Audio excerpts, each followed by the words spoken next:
আমি যে প্রশ্নটি করতে চাই সেই প্রশ্নটি হচ্ছে যে অনেকের মানে শুরুর প্রশ্নটি সেটি অনেকের প্রশ্ন। আমাদের আসলে অনেকগুলি প্রশ্ন আছে আপনার কাছে। আপনার যে প্রশ্নের জবাব আপনি যেভাবে দিতে চান সেভাবে দিবেন, না দিতে চাইলেও আমরা দিব, মানে আমরা এটা নিতে পারবো, এত অসুবিধা নাই। আমাদের প্রথম যে প্রশ্ন সেটি হচ্ছে যে আমরা দেখেছি যে 5ই আগস্টে ক্ষমতার পট পরিবর্তনের পরে শেখ হাসিনা পালিয়ে যাওয়ার পরে তিনি ভার্চুয়ালি একটি জায়গায় তার পরদিনই ভার্চুয়াল বক্তব্য দিয়েছিলেন, বিভিন্ন অনুষ্ঠানে অনলাইনে সক্রিয় থাকছেন, বক্তৃতা দিচ্ছেন। দেশের পক্ষ থেকে এই দাবি আছে তাকে দেশে আসার, দেশে ফেরা উচিত, মানে সে সময়টা কখন হতে পারে? ওনার উদ্দেশ্য হচ্ছে অতি শীঘ্রই বাংলাদেশে ফিরে যাওয়া, রাজনীতি করার জন্য, বা তিনি চান বাংলাদেশে ফিরে যেতে। এখন যেহেতু আমাদের দলকে আবার সংগঠিত করতে হচ্ছে, এটা তিনি করছেন। তিনি ভালো আছেন, তিনি এখন দিল্লিতে আছেন, আমার বোন ওনার কাছে আছেন, আমার বোন তো দিল্লিতে থাকেন। তিনি ভালো আছেন, তবে অবশ্য ওনার খুবই মন খারাপ, তিনি খুবই দুঃখিত যে দেশের জন্য ওনার বাবা জান দিয়েছেন, আমার পুরো পরিবার জান দিয়ে হারিয়েছে। যে দেশের জন্য তিনি জেল খেটেছেন, এত পরিশ্রম করেছেন, এত উন্নয়ন করেছেন, সেই দেশের মানুষ তাকে এইভাবে অপমান করে বের করে দেবে, তার উপর আক্রমণ করতে যাবে, এটা আমরা কেউ কল্পনা করতে পারিনি। এটা তো আপনার একটা তারা যে দাবি করছে যে এটা গণতান্ত্রিক আন্দোলন, এই মানুষ হত্যা করা, পুলিশের উপর হামলা করা, প্রধানমন্ত্রীর উপর হামলা করা, প্রধানমন্ত্রীর বাড়ির উপর হামলা করা, যা সবকিছু জ্বালাপোড়া করা, লুটপাট করা, এটা তো কোনো আন্দোলন নয়, এটা তো হচ্ছে মব, এটা তো হচ্ছে সন্ত্রাস, জঙ্গি। বর্তমানে তো আপনারা দেখতে পাচ্ছেন যে এখন তো বাংলাদেশে যেভাবে সংঘর্ষ চলছে, জ্বালাপোড়াও চলছে, তখন আপনার এটা শুরু হয়ে গেছিল এবং তারা সিদ্ধান্ত দিয়েছিল যে তারা গণভবনকে হামলা করবে।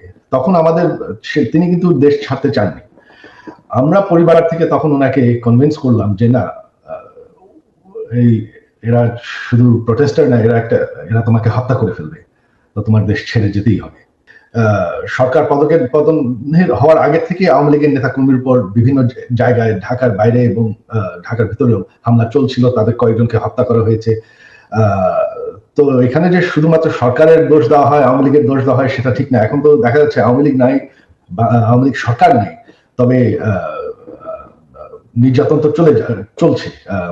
আমাদের সকল মন্ত্রীদের বাসা জ্বালিয়ে দেওয়া হয়েছে, বঙ্গবন্ধু মিউজিয়াম পর্যন্ত জ্বালিয়ে দেওয়া হয়েছে, যেখানে জাতির জনক বঙ্গবন্ধু এবং আমার পুরো পরিবারকে হত্যা করা হয়, যেটা একটা মিউজিয়াম ছিল, সেটাকে তারা পুড়িয়ে ফেলেছে।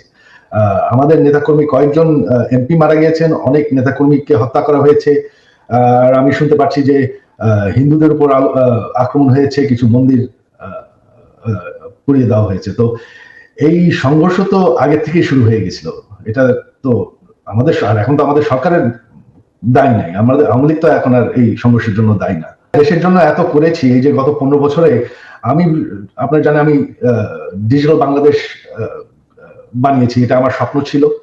আমি সরকার থেকে কোনো বেতন নেই, বিনা মূল্যে আমি এই কাজটা করেছি। আমি প্রচুর পরিশ্রম করেছি বাংলাদেশকে ডিজিটাইজ করতে, গ্রাম পর্যন্ত ডিজিটাল বেনিফিট পৌঁছানোর। তারপরে যদি বাংলাদেশের মানুষ, এই যে উন্নয়ন আমরা করেছি, তারপরে যদি বাংলাদেশের মানুষ আমার পরিবারের সাথে এরকম করে, তাহলে আমাদের আর কিছু বলার আর করার নেই। আওয়ামী লীগ মরে যায়নি, আওয়ামী লীগ হচ্ছে বাংলাদেশের সব থেকে পুরাতন দল। সবাই যে মনে করে যে আওয়ামী লীগের পপুলারিটি নাই, দেশে আপনার 17 কোটি মানুষ, 17 কোটি মানুষের মধ্যে এখনো আপনি যদি নিরপেক্ষ নির্বাচন হয়, আমি জানি আওয়ামী লীগ ভোটে জিতে আসবে।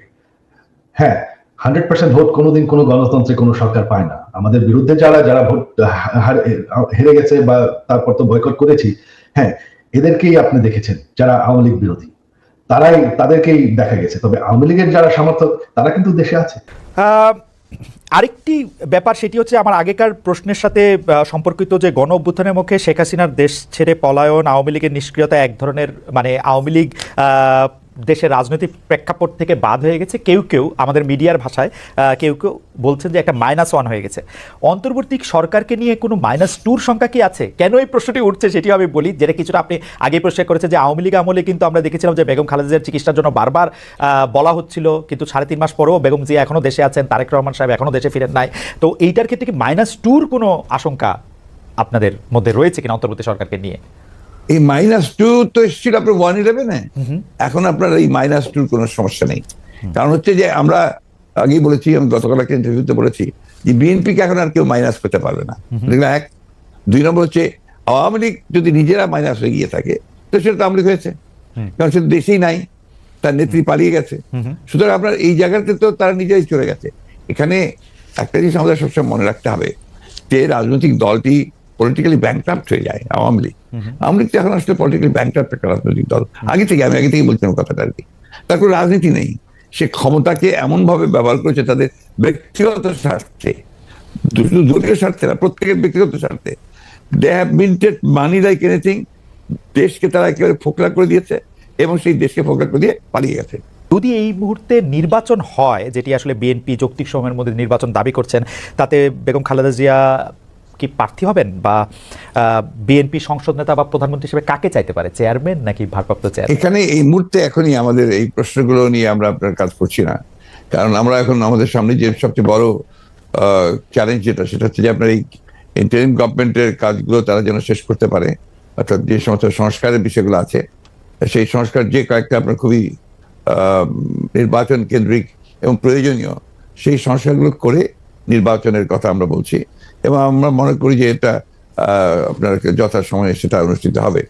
এবং দেশনেত্রী বেগম খালেদা জিয়া তো আমাদের পার্টির চেয়ারপারসন, এবং তিনি যদি নির্বাচন করতে সক্ষম হন শারীরিকভাবে তাহলে অবশ্যই তিনি নির্বাচন করবেন।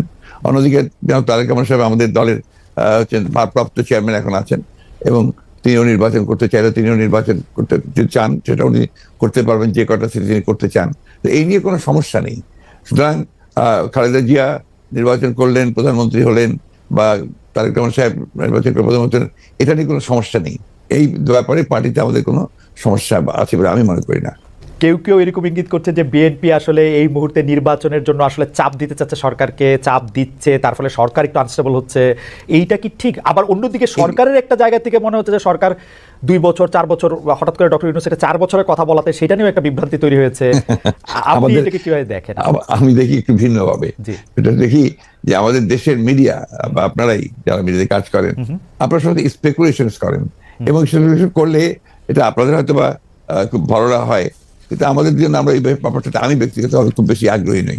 কারণ আমরা আপনি যে কথাগুলো বললেন তার একটার সঙ্গে কোনো বাস্তবতার মিল নেই এবং আমরা সেই ধরনের কোনো চিন্তা করছি না বা সে ধরনের করছিও না।